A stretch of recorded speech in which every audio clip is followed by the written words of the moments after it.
Tuesday, the 8th of April. Welcome to the President's Daily Brief. I'm Mike Baker, your eyes and ears on the world stage. All right, let's get briefed. We'll start things off today with a look at just how global economic turmoil is hammering Russia's war chest. Oil prices have dropped sharply since President Trump announced sweeping new tariffs, enough to threaten the Kremlin's ability to fund its war in Ukraine. I'll explain why this drop in revenue could force Moscow to rethink its military strategy. Later in the show, more world leaders are lining up to make a deal. The European Union is offering to eliminate all industrial tariffs on the U.S., and that's a deal that some Senate Republicans are urging the president to accept. Plus, Israeli Prime Minister Netanyahu traveled to Washington to meet with President Trump yesterday. We'll look at the results of that gathering. And in today's Back of the Brief, deadly storms continue to sweep through the Midwest and South of the U.S., causing widespread flooding and killing at least 21 people. I'll have the details. But first, today's PDB Spotlight. Yesterday, we looked at how President Trump's sweeping tariff policies could spell trouble for China. Today, we're focusing on another U.S. adversary, that would be Russia, and how the economic fallout is hitting Putin right in the pocketbook. Actually, I don't think Putin carries a pocketbook. He strikes me as more of a man-purse kind of fellow. Now, the interesting thing here is that Russia wasn't even on Trump's tariff hit list. The White House has stated that sanctions render trade with Russia effectively negligible, making additional tariffs redundant. Other heavily sanctioned nations like Cuba, North Korea, and Belarus were also left off of the list. But unfortunately for Russia, markets don't really care about direct targets. They react to uncertainty, and this particular reaction has sent oil prices spiraling downwards. Let's set the stage first. Just before Trump announced these new tariffs, Brent crude, that's the global benchmark for oil, was sitting comfortably around $75 per barrel. But as soon as the tariffs landed, oil took a nosedive. Today, prices are hovering around $64 a barrel. That's a drop of more than $10 in just a few days, and it's the lowest price since 2021.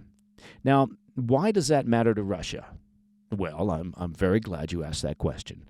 It matters because Russia's economy is deeply tied to oil. You might recall the famous line from now deceased Senator John McCain, "Russia is a gas station masquerading as a country." The Kremlin counts on oil and natural gas exports for roughly a quarter of their entire federal budget. And right now, Russia's flagship crude, the Urals oil, is trading at around $50 a barrel. That's significantly below Moscow's expectations. Just to give you an idea of how much lower, Russia's entire 2025 budget was initially built around oil trading at $70 per barrel. Even last month, when things started looking shaky, the Russian Ministry of Finance scaled back their expectations, predicting prices around $60 a barrel. But now, even those revised projections look optimistic. And here's why this is so bad for Russia, especially right now. The Kremlin needs cash, lots of it, to sustain their war in Ukraine. Military spending has skyrocketed, up by more than 60% this past year alone. Since invading Ukraine in February 2022, Russia has leaned heavily on oil revenues to keep their war machine running. At around $80 per barrel, Russia was sitting pretty. Low production costs, somewhere between $20 and $30 a barrel, meant healthy profits, even with Western sanctions, including a $60 price cap by G7 countries. And of course, China has been the main beneficiary, ready, willing, and able to purchase Russian oil despite the sanctions. But that comfortable margin for Russia is starting to disappear. If prices drop another $10 or so, say to $40 a barrel, that could erase about $20 billion from Russia's annual revenues. When that happens, well, Russia has few choices: raid its reserves, hike taxes on already strained Russian companies, or borrow heavily, if they can, from international markets. All tough options in an economy already bruised by war and sanctions. To be fair, look, Moscow's not going bankrupt tomorrow. They have reserves, but they can't ride out low prices forever. A sustained slump means a significantly reduced war chest, and that could force the Kremlin to make some very tough decisions about its costly war in Ukraine. Bottom line, Russia built its budget and basically its entire war economy betting on high oil prices. That bet is starting to look shaky. And now, the economic storm that Russia didn't even see coming could seriously undermine Putin's ambitions in Ukraine. All right, coming up next. Europe is offering zero tariffs to the Trump administration. That's zero. And Netanyahu just wrapped up a high-stakes meeting at the White House with President Trump. I'll be right back. Hey, Mike Baker here. Let's take a look around at the economy. What do we see? Oh, well, I'll tell you what we see. Tariff wars. Yep, they're happening. Recession fears, and well, there's that stubborn inflation. It's no wonder that gold has been routinely hitting all-time highs. And in volatile markets, like the one that we've got right now, don't sit on the sidelines with your head in the sand. Don't just pretend that everything's going to get better. Take control and safeguard your savings. That's why so many Americans today are turning to Birch Gold Group. They've helped tens of thousands convert an existing IRA or 401k into an IRA in physical gold. So ask yourself, is it time for you to hedge against inflation and economic instability with gold? To learn how to own physical gold in a tax-sheltered account, just text PDB to the number 989898. Birch Gold will send you a free, no-obligation information kit. Again, just text PDB to the number 989898. Look, with an A-plus rating with the Better Business Bureau and countless 5-star reviews, it's no wonder that so many Americans have turned to Birch Gold to help protect their savings with gold. And you can too. Just text PDB to 989898 today. Welcome back to the PDB.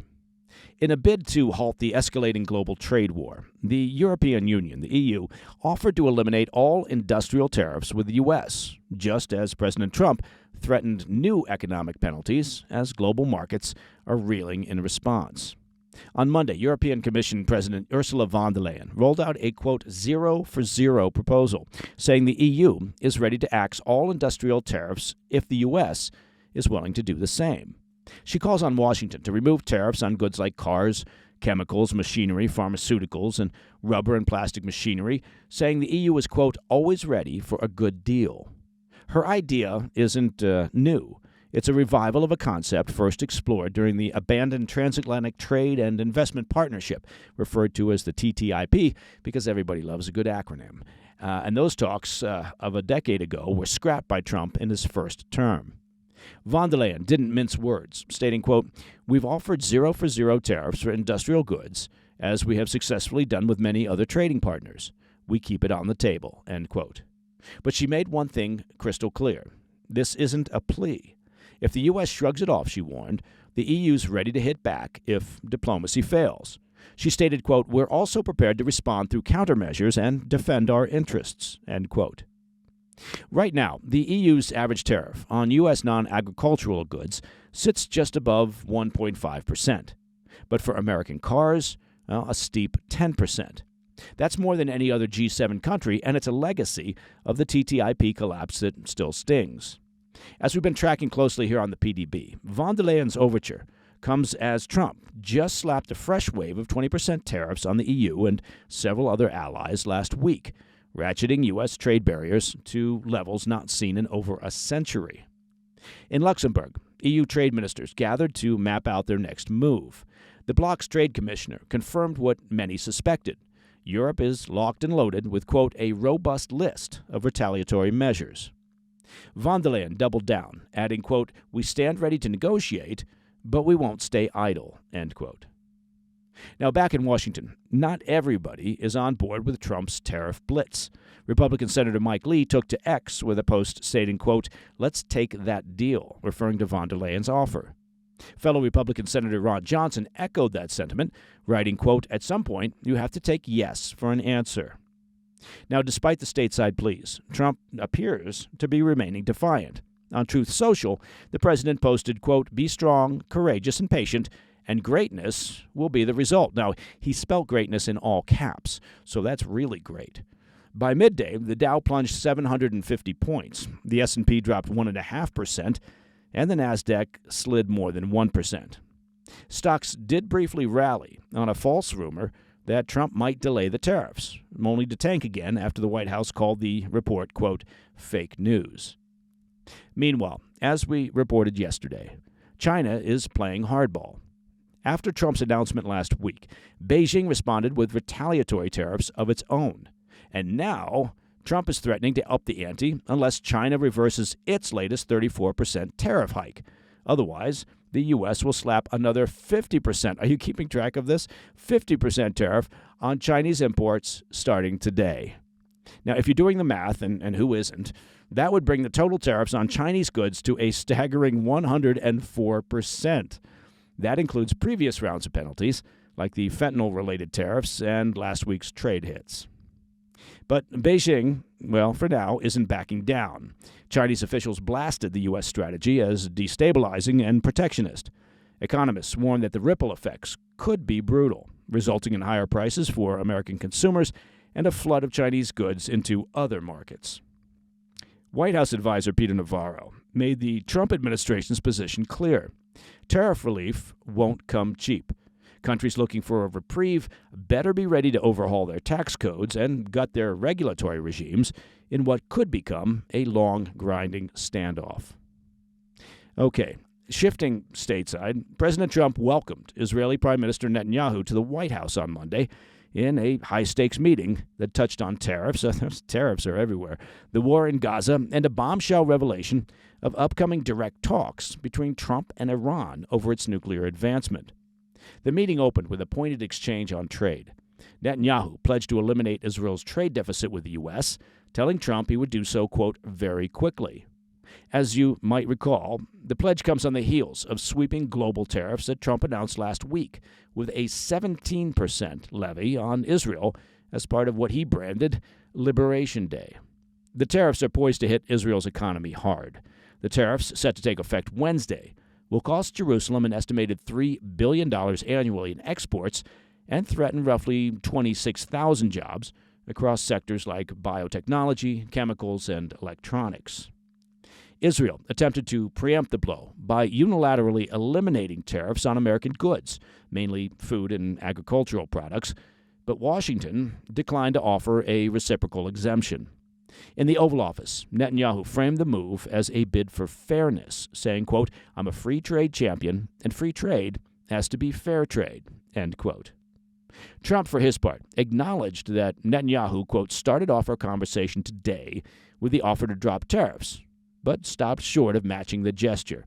Instead, he made a broader point, stating, quote, we help Israel a lot. That comment, well, wasn't accidental. It was a quiet signal that Trump may be using the tariffs as leverage, tying trade relief to progress on ending the war in Gaza. In the hours leading up to the meeting, Trump spoke with French President Emmanuel Macron, Egypt's president, and Jordan's king, each a core player in ceasefire and regional peacekeeping efforts. Seated beside Netanyahu, Trump predicted the war could end in the, quote, not-too-distant future, stressing the importance of securing a hostage release. Trump said, quote, this man is working very hard with us to do that, casting Netanyahu as a partner in the diplomatic push. Netanyahu confirmed that a new hostage deal is in the works and backed Trump's idea of relocating Palestinians as part of rebuilding efforts and U.S. ownership of the Strip. Netanyahu stated, quote, we didn't lock them in, he said of displaced Palestinians inside the war-torn enclave. Trump emphasized the, quote, Gaza is a dangerous death trap. He then blasted Israel's 2005 withdrawal from the Strip, calling it a historic blunder, flatly stating, quote, it should never have been given away. While critics have condemned the idea of transferring Gaza's displaced population, all 2.3 million of them, Netanyahu praised Trump's plan as bold and claimed talks were advancing with countries willing to receive those refugees, though he didn't name them. Trump, meanwhile, emphasized the end goal, turning Gaza into a, quote, safe field. But the biggest shock came at the tail end of the meeting, when Trump announced that the U.S. would begin direct negotiations with Iran this Saturday. The negotiations, centered on Tehran's rapidly advancing nuclear program, mark a dramatic diplomatic turn that could either produce a breakthrough or set the stage for conflict. As we reported here on the PDB, Trump warned last month that, quote, if Iran doesn't make a deal, there will be bombing. In the Oval Office meeting, Trump made it clear, stating, quote, Iran would be in great danger if it refuses to abandon its nuclear ambitions, adding that a deal, quote, would be preferable to doing the obvious, in a not-so-veiled reference, of course, to military action. Trump stated that Iran flat out cannot have a nuclear weapon, adding that if Saturday's talks aren't successful, it will be a, quote, bad day for Iran. Netanyahu echoed the president's hardline stance, stating, quote, whatever happens, we have to make sure that Iran does not have nuclear weapons, end quote. Okay, and coming up next in the back of the brief, deadly storms have devastated parts of the Midwest and the South in the U.S., leaving at least 21 dead and entire communities underwater. We'll have those details next. Hey, Mike Baker here. Have you heard about the MAHA movement? That's right, I'm talking about the Make America Healthy Again movement. It's all about inspiring people to make fitness a priority. Look, when you work out regularly, you feel better. You know that. You look better. It positively impacts your entire being. That's why I'm very excited to be working with Don Mastrangelo and the team at Jacked Up Fitness. Look, their commercial-grade Power Rack Pro, it has everything you need for a full body workout right at home. Seriously, it is an amazing setup.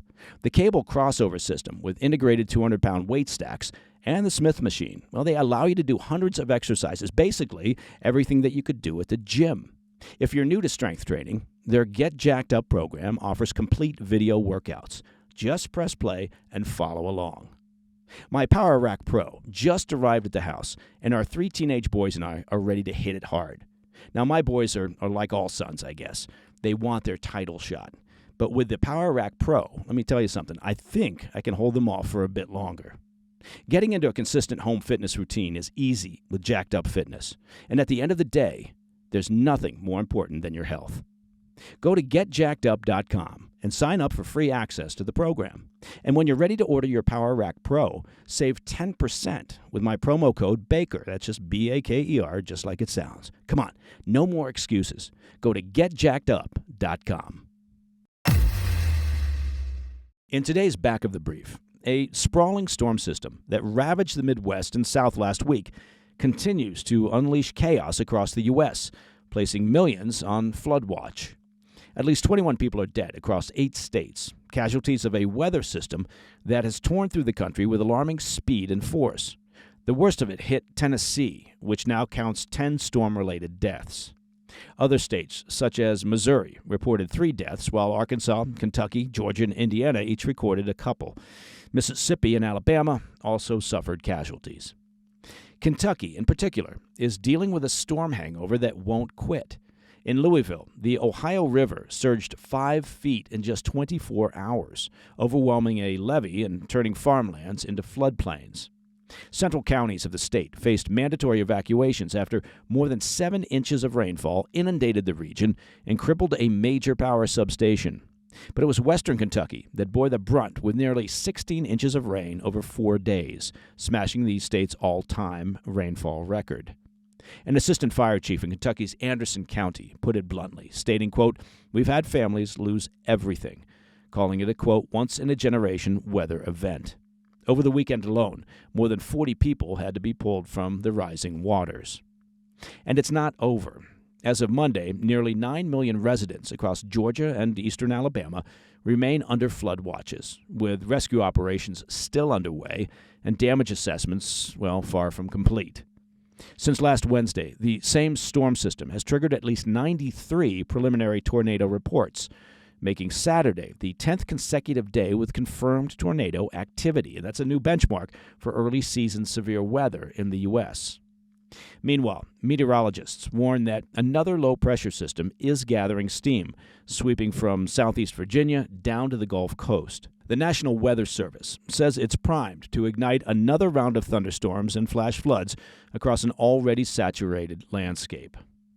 Rivers across the Mississippi, Arkansas, Tennessee, and Ohio valleys have yet to crest, and when they do, likely later this week, the flooding could escalate even further.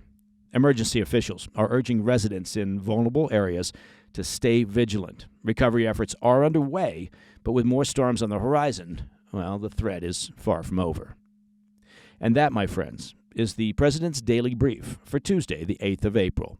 If you have any questions or comments, please reach out to me at pdb@thefirsttv.com.